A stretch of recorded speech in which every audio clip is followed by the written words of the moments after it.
Militer Swedia katakan Rusia lebih siap dibandingkan NATO untuk perang skala besar. Lantas seperti apa sih gambaran kesiapan dari Rusia tersebut? Ini dia informasi selengkapnya. Tapi sebelumnya jangan lupa subscribe channel ini ya dan nyalakan tombol loncengnya.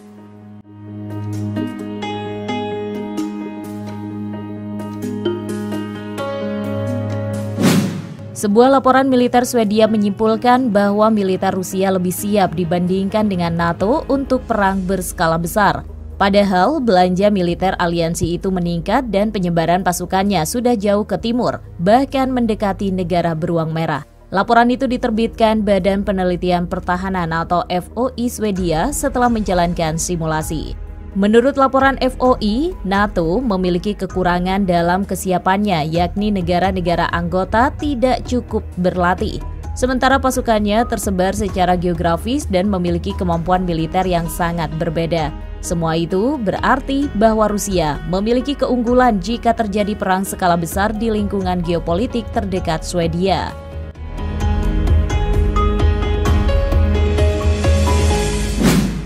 Kesimpulan ini dibuat terlepas dari jaminan kembali militer NATO kepada anggota lain dan relokasi kekuatan bersenjata ke Baltik dan Polandia lebih dekat ke perbatasan Rusia di antara keuntungan lainnya.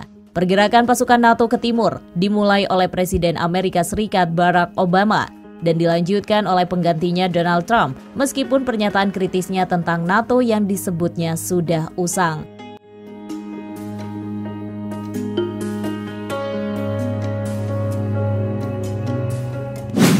Dikatakan Christer Paulin, manajer proyek untuk laporan tersebut, jika waktunya singkat untuk persiapan pertahanan barat, Rusia akan memiliki keuntungan yang jelas di daerah mereka, terutama di lapangan. Keuntungan itu bertahan lama setidaknya sampai Amerika Serikat dapat tiba dengan pasukan darat yang lebih besar, yang membutuhkan setidaknya beberapa bulan.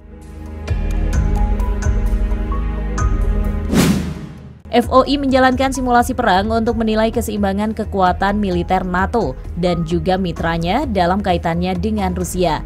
Ini termasuk simulasi dengan Rusia di Baltik melalui Belarusia. Senjata nuklir Amerika Serikat, Prancis, Inggris, dan Rusia tidak digunakan dalam simulasi. Namun mereka memasukkan ancaman nuklir, termasuk terhadap Swedia dan Finlandia, untuk menjaga kedua negara Nordik tersebut keluar dari konflik. Kendati demikian, kesimpulannya tetap sama seperti tahun 2017, terlepas dari jaminan dan dukungan militer NATO. Jika Rusia menyerang Baltik dalam waktu singkat, mereka memiliki prospek yang cukup bagus untuk berhasil.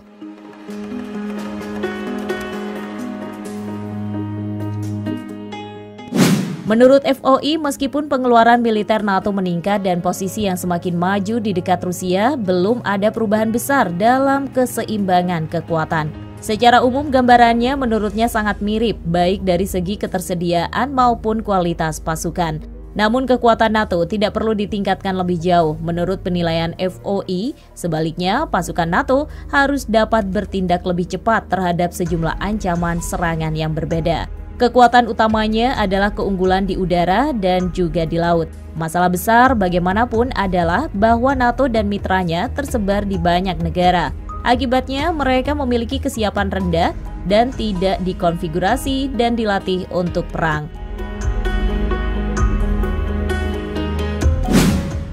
Investasi jangka panjang dalam pertahanan barat juga diperlukan, tetapi ini tidak menyelesaikan kebutuhan untuk dapat memenuhi ancaman Rusia dalam jangka pendek. Diakuinya pengeluaran pertahanan telah meningkat di barat sejak 2014, tetapi peningkatan besar lebih lanjut tidak mungkin terjadi saat ini, terutama yang berkaitan dengan perbedaan pendapat tentang kebutuhan pertahanan. Hanya menciptakan ketertiban di bagian-bagian pasukan militer saat ini akan membutuhkan sebagian besar sumber daya pertahanan yang tersedia.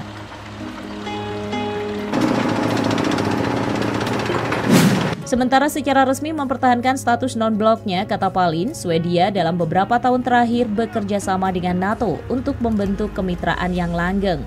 Pada 2020, Menteri Pertahanan Peter Hultqvist mengakui bahwa beberapa bala bantuan sedang berlangsung, terutama untuk melindungi transportasi militer negara-negara NATO di Swedia, termasuk Korps Marinir Amerika Serikat. Sejak penyatuan kembali Crimea di tahun 2014 dengan Rusia yang sebagian besar dilihat oleh politisi dan media Swedia sebagai aneksasi, Swedia terus menggambarkan Rusia sebagai ancaman, mengutip perilaku tegas dalam latihan sebagai dalih untuk membangun militernya sendiri.